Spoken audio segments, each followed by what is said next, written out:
All right, boys and girls, we're going to start a new project. We are starting our Charles McGee project. Things that you're going to need for Charles McGee project. Pencil sharpener, eraser. You don't have to use these, but I know some of you like to use these to plan things out. That is a-okay. So you may want these things. Markers. The black marker only. Just take the black out, put everything else away. This black marker, your permanent black marker. And from your colored pencils, you're going to want just a black and gray. That's it, no other colors. And from your crayons, you only need a black crayon. Sometimes it's nice to use a crayon. You may opt not to use a crayon. That is your choice. What you're going to need is your sketchbook. And notice I put it horizontal. You can hold it vertical. It's irrelevant. It does not matter. Make sure you have a scrap piece of paper in between your sheets. The reason is,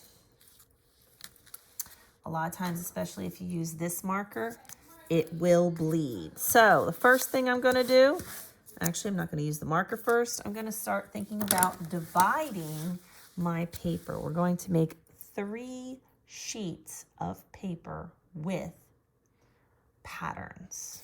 So I'm going to first divide this up. You can divide it any way you want. It doesn't really matter. I would do 3 or 4 big sections. Keep the sections bigger, and you're basically just going to make patterns.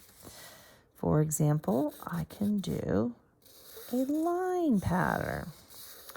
Now, this is going to give you a nice, bold texture. I'm using the pencil line to mark the end of my pattern area. So on the other side of this, I'm going to have a new pattern. Now, notice how thick these lines are. You want to have a variety of lines. You may want thick lines. You may want thin lines, but we're basically making patterned paper. And that is the most important part. We are making the patterns. Charles McGee would often do sketches with technical pen, black, or one of those microns, because those are pretty awesome. I have them at home.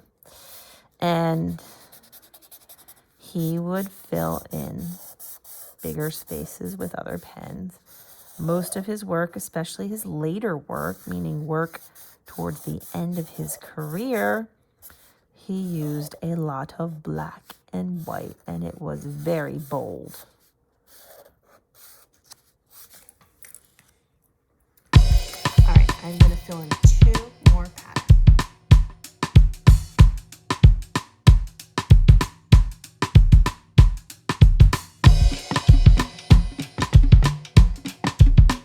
All right, boys and girls, so basically I've finished, oh, you know what, I could make some more patterns. So this would be like wasting paper here. So I don't want to waste paper. So what I can do, I can add some gray. Or, you know what, it might even be interesting to make an interesting texture. Now notice when I use my crayon, it's got a different texture than the marker. So even though we're using the same color, neutral colors, black and white, or even black, white, and gray, still monochromatic, people. Having this different texture. See how, like with the crayon, it just has that waxy kind of, I actually like, you know, my original, I was like, these crayons, I don't know, not that, they actually go down pretty good, and they have a lot of pigment. And they cover really well. And I'm not a big crayon person anyway. I try to be, but I'm not. So there you go. So look, that made an interesting texture. Now, the problem, of course, is that I can't do two-sided stuff like this. with the marker.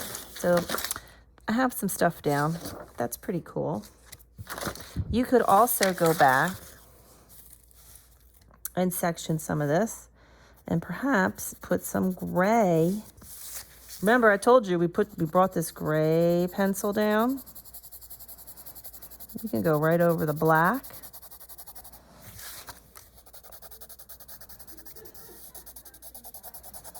Put some gray down. Oh, and one of the things I don't, like when I'm at home and I do large areas, you know, I use my color sticks. But I'm trying to use the same materials you use. So you want to use the side of the pencil and just get that gray down.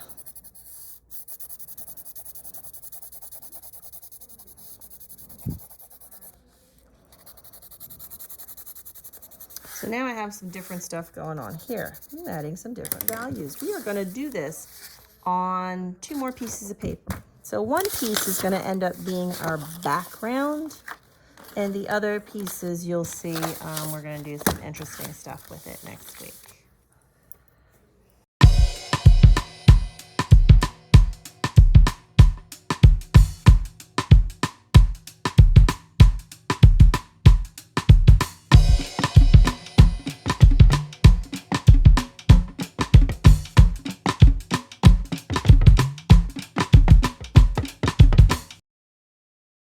So there you go, boys and girls. I have 3 different pages with different patterns. Now, next week, one of these is going to end up being the base or the background, and we're going to end up cutting out shapes to put on and make the different patterns. And if you actually wanted to, you could go and do a 4th one.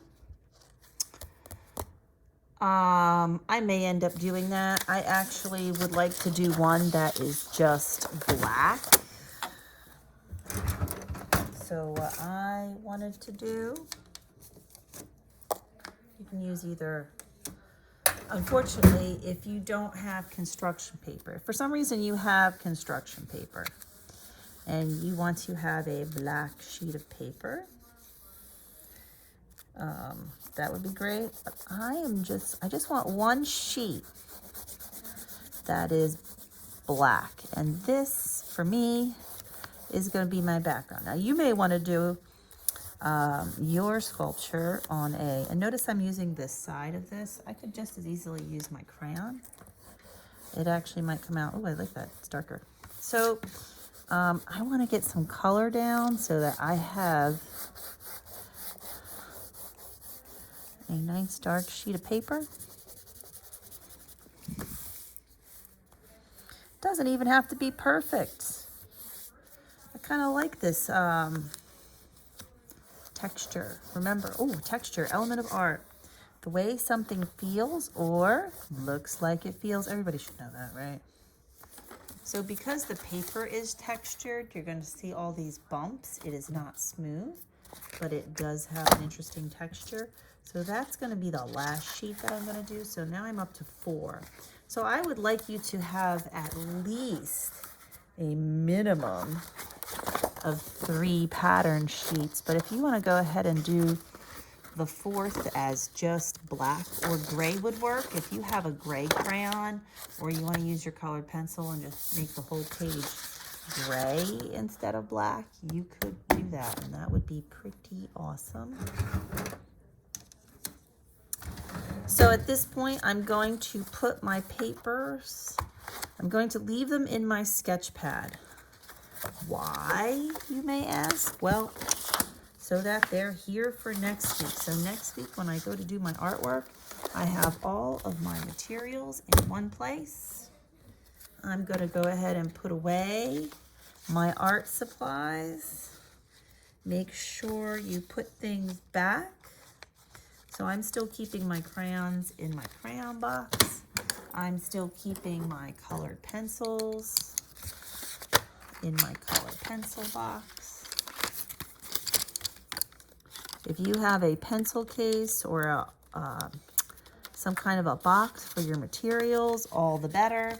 keep them safe and sound, because remember, there are no more materials. If you run out of paper, or like I have a few students who for whatever reason started using their sketchbook for other things. Not cool. I mean, unless of course your parents are gonna buy you another sketchbook. Could do that. They have them. Oh, my marker. If I don't put my marker away, I will not have it for next week. So it goes right back in my box. Please take care of these particular materials. You're not getting any more. I'm gonna go ahead and empty my, and do that over, like when you take this apart, I had some people ask me how, so you hold it like this and you wiggle, it comes apart really easy. Make sure you snap it back together, because your grown-up's not gonna be happy if you have a lot of shavings all over. Make sure all of your markers, the caps get, this one doesn't make a big sound, but the other ones do. Make sure the caps are on nice and tight. So just as a review, so the caps have to get, that's not on, snapped. Once they're snapped, they're sealed. If these are not sealed, guess what? You will have no markers for next project. All right, and then you're gonna put all of your supplies away in a safe place. Make sure you post pictures of your patterns. So in the Google Doc, the Google Classroom assignment, if you made 4 sheets, take 4 pictures and just lay them out on the on that page where it says insert images, so I can see your different patterns. You can also add extra slides if you really want to, but you don't have to. You could just take your 4 pictures and lay them out. Put one here, here, here, here, and here. Or you could do 3, however you want to lay them out, but send me a picture. This is not done yet. Whatever you have done, if you only have 2 pages done, that's okay. Send it in. Let me see what it looks like. Okay, boys and girls, I'll see you next week.